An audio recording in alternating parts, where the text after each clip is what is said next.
Hey guys, welcome back to my channel. Today we're going to be going over what happens when you pull a fire alarm or a pull station. But most people think this is a fire alarm. No, it's not.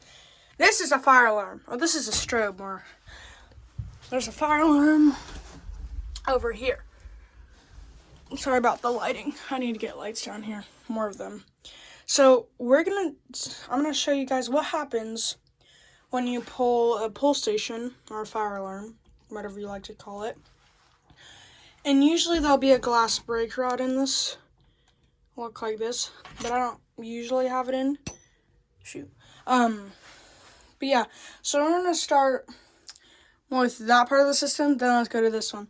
So usually there's a fire alarm panel, which would be here. Because this is like where all the devices come in. Except it's set up like a switch. So this is the main power. I saw you put a label in. You're supposed to keep that on. This is a Chinese thing. So you might say, oh my gosh, I've seen that in a building. I hope you haven't, because these are not up to code, because for that reason. And like, does that look, you wouldn't see that in the United States. So usually it'll just say fire, and then I'll have a brand down there. Usually, and it won't have like this. It's usually much thinner. This is also Chinese fire alarm. I have it up here right now, and it's hard to take off. And I'm expecting some new devices to come in. So let's start with this side of the system. This is a System Sensor SpectraAlert Classic Strobe set on 15/75 Candela. And I did that because I want it to more light up this way instead of this way. So let's start with this AIP 270 SVO.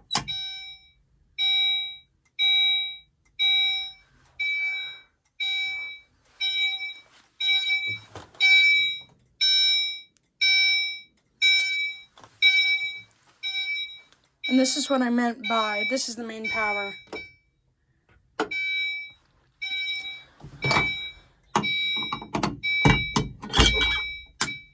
So yeah, so it's usually, so I'm going to go over what actually happens. That was just a demonstration. So this is pulsation. And no, they're not directly connected. They are on this because I don't have a panel yet, and I'm hoping to get a panel and put it over here. I really want a simplex, but they don't make conventional. They do, just not good ones.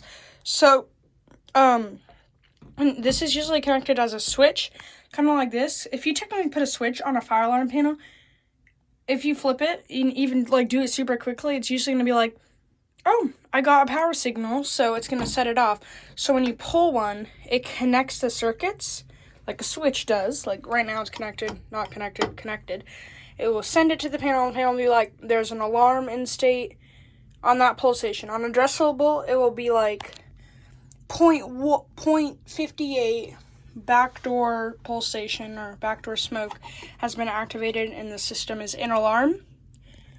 And then that will send a signal. Usually there's a delay, not really between the pulsation and the panel, but the panel processing it and going to the fire alarms. Because sometimes different pulsations do different things. Kind of like this. This one does this one does those two. So it'll take it, and then I'll be like, okay, I need to do this and activate these alarms. So let's do this one, and I'm going to show you how it does not activate that part of the system.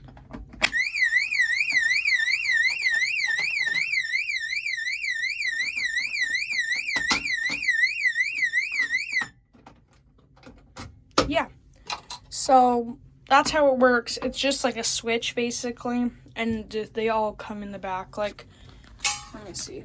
If you look in there, there should be wires, a lot of wires coming in, and then there's a few wires coming out of this box too. And then, yeah, like, and no, I'm not, if I touch these wires, I'm not gonna die. This isn't activated, or it shouldn't be necessarily, because I don't have a device there right now. But yeah, that's usually what happens when you pull a fire alarm or a pulsation, is you're gonna get a result pretty quickly. It's not like, I have a key, pull it, reset it. No. That's the difference between smoke alarms and fire alarms. When the fire alarm or pull station is pulled, even if it's reset, it's not going to turn off until you actually go silence and reset the panel. So yeah, that's how it works.